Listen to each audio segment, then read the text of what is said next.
Hi everybody, this is Becca. Thanks for watching my channel, BeccaTownSims. I am so excited to show you guys this build today.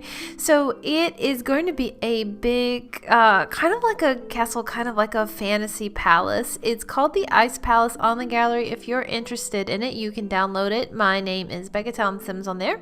So you'll find it on my page. And I built it to be part of a save file, and it is going to be included in this Christmas themed collab. Well, I guess it's kind of like a Christmas/winter save file. So it's called the Winter Wonderland save file collab, and it's hosted by Ivory M, who also goes by Queen Unigeek on Instagram, and she's got some beautiful things, so make sure you check out her stuff and make sure you check out the other participants. I am honestly there's some like really inspiring people on this list, and I'm gonna put it at the end so you can see who else is in this collab. But I was really excited to be invited, and I knew that I wanted to do something really cool, so I built this palace inspired by this picture. Oh, I'll put it in the video maybe. I've gotten a lot better at saving the pictures that I find on Pinterest and then downloading them so I can put them in my videos. So I had just looked for like fantasy castle, fantasy palace. I wanted something wintry. You can see that I didn't actually build it in winter. I built it in summer because I wanted to make sure that the landscaping looked good year round. So that's why the snow's not on now. So yeah, it's kind of like a little witchy, a little bit like a winter elf palace. And even though it seems like it's going to be really big, it's not big at all. This is only a 3-bedroom. And the layout is really freaking ridiculous, because the way that I went about this build was like, okay, I was eyeballing this picture, and I knew that I wanted to have parts of it on different angles, and so I just did the outside first, which is, this whole video is just the outside because it took so long that I almost died. My retirement actually came up and they were like, hey Becca, you can retire, do you want to cash out your 401k? I don't know how to retire. Bad joke, I'm ending it. So I did not put the video of me furnishing the inside. I actually tried to figure out the floor plan on stream. If you don't know, I am now streaming on Twitch. I'm not streaming a lot on Twitch because I'm a busy person. My work has been very demanding and I don't appreciate that. But I am streaming on Twitch, also BeccaTownSims on there, and the link is in the description if you want to come see me stream sometime. Okay, other things you need to know about this build. Use move objects on for sure. I'm going to talk to you a little bit about the build process because, let me be totally honest, I so meant to think of some cool topic to talk to you guys about when I was gonna do the voiceover.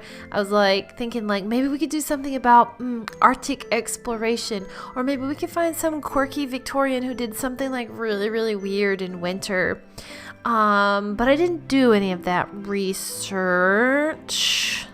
So I'm just gonna wing it, and we're just gonna hang out, and we're just gonna chat together, and you're just gonna hear a little bit of like what it's like to be in my brain. But I will give you some tips. Here are my tips.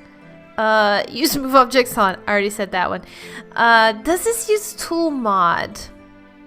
I don't think so. I don't think I used tool for this. If I did, it was only to rescale some of the objects. If you don't use tool mod, this is my plug for tool mod. It's by Twisted Mexi, and it's really cool, especially if you are a patient builder who wants to configure things and get them just right. Use tool mod. If you're a haphazard, do it on the seat of your pants kind of builder, then still get tool mod, because there's some really cool things you can do with it, because that's the type of builder I am, and I definitely use tool from time to time. So I might have resized those arches with that, but yeah.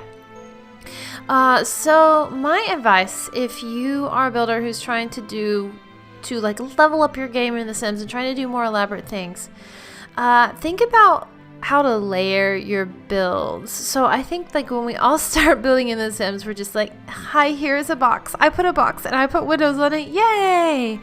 And as you start to level up, you start to add like some angles on your boxes. And then you get like good at you know, your shapes. And after you're good at your shapes, what you want to do is try to just add a bunch of details, like details that the game doesn't have. So when you're going through your build by catalog, I recommend just like really looking at the items, open up debug mode, and just try to think creatively about what the things could be, because you don't have to use them for the intended purpose.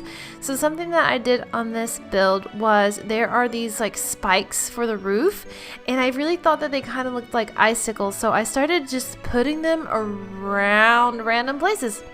I put inside in one of the bedrooms, I decided to make a bed frame out of them too, because I don't know, they just like looked perfect for like a palace of evil elves. So layer on your decorations. For my porch, I did a bunch of arches and then knocked out the wall, and I put the columns there and the spandrels, and just tried to make it look like complicated. And you know, vary your roof types. Roofing can be difficult, but just experiment. You'll figure it out. I never have a plan for how I'm going to roof a build unless I have a picture right in front of me. But just try different shapes. Like, I think one of the mistakes that newer builders make when they're trying to do a roof is to try to do too much of the same type. But you really want to like vary the structures in your roof. So I put these debug crystals here because I wanted it to look like icy, and you will notice that there is some footage missing. It's because it took me like a hot second to figure out how to do my freaking waterfall. That thing did not want to cooperate, and I wasn't totally sure how to do a waterfall because I've never actually placed one before, but I know some other builders have done it, so I turned the record function off in case I looked totally stupid trying to figure it out, and just put it back on when I was done with my waterfall. Something that I really like are that these rocks from the new Snowy Escape pack actually have some ice on them already. I didn't use too many of them because like I said, I wanted it to look good in all the seasons, but I really liked using them in the waterfall area because then it kind of looks like the waterfall's like frosted over. Okay, now what else am I going to talk to you guys about? The floor plan, like I said, is freaking crazy. Just ignore it. Like, don't think about it. I looked at some inspiration, like I said, when I knew that I wanted to build like an ice palace. I was looking around for inspiration, and I want to say like 200 of the first hits on Google, if you search for like fantasy ice palace, are just gonna be the one from Frozen. And I just want to talk to you for a second about the Disney film Frozen. Who likes it? Who hates it? Leave your opinions in the comments below. I have some opinions about Frozen that I am going to share now. The first time I saw it, I was like, not bad. I love a musical. Let me be honest though, Disney is super sus, and I don't want to like full on support them. I know what you're thinking. They've got some wonderful films, it's true, but I'm pretty sure they're also terrible people. I recently heard about this thing that they did, okay, where you know how they like bought out the George Lucas Star Wars stuff. Apparently there was a fairly well-known fantasy sci-fi writer who wrote some books that Star Wars are based on or something, and Disney had bought all the rights to the properties, right? And then including these novelizations, these Star Wars novelizations. And then apparently they decided that just because they had bought the rights to publish and profit off of the work didn't mean that they had bought the obligation to pay royalties to the author. And this was a pretty big deal. So I read a lot of fantasy sci-fi, and I know a lot of people in the fantasy sci-fi writing community. I mean, I know people, not like famous people, I know people who like it and also write things that have not been published or have not been published on a wide scale. I don't know any celebrities. If you know any celebrities that you can introduce me to, please do so. I would love to know some famous people. I'm off topic. Right. So anyways, they bought the Star Wars stuff, and then they basically said to the author, like, yeah, so we're not going to pay you. He was trying to get in touch with them about it. They kept not answering him. He had a legal team. He was represented by the Science Fiction Writers of America. And then they sent their lawyers, and then that's when Disney released that statement about, like, yeah, we bought the rights but not the obligation. And it's really terrible, number one, because they got just like, I want to say gazillions of billions of dollars, which is a real mathematical number. Don't look it up, but that is factual. And they don't want to pay the creatives because they're all about like maximizing profits. I'm going on an anti-capitalism thing right now in a Sims video. I'm so sorry, but Disney's probably evil. But yes, you can still enjoy their musicals. And I do. They're so good. I also heard this quote from Disney. I don't remember where I saw it, but it was something like somebody at Disney said that they wanted to make money, and that sometimes to make money, good art is made like as a byproduct, but like they don't make the good art on purpose. They just do it to make more money. That's something I heard. I did not fact check this. I'm just talking off the top of my head. This is not what I expected to be talking about at all. This was because I brought up Frozen. Do you ever try to like map your mental state and you're just like, what? How did we get here? Anyways, two things. Speaking of Disney, there is a tell-all film about the making of The Emperor's New Groove, which was that Disney movie with David Spade and John Goodman, where David Spade was a prince, an Incan prince, is set in Peru, and he gets turned into a llama.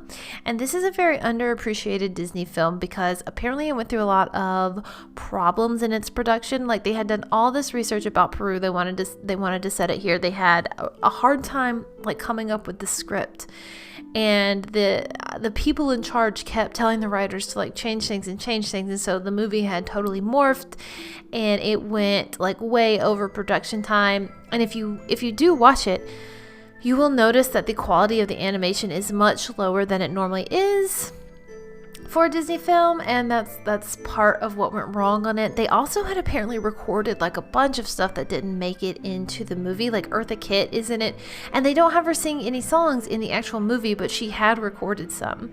And there is a tell-all about the making of it that was done by, do you guys know Sting the musician?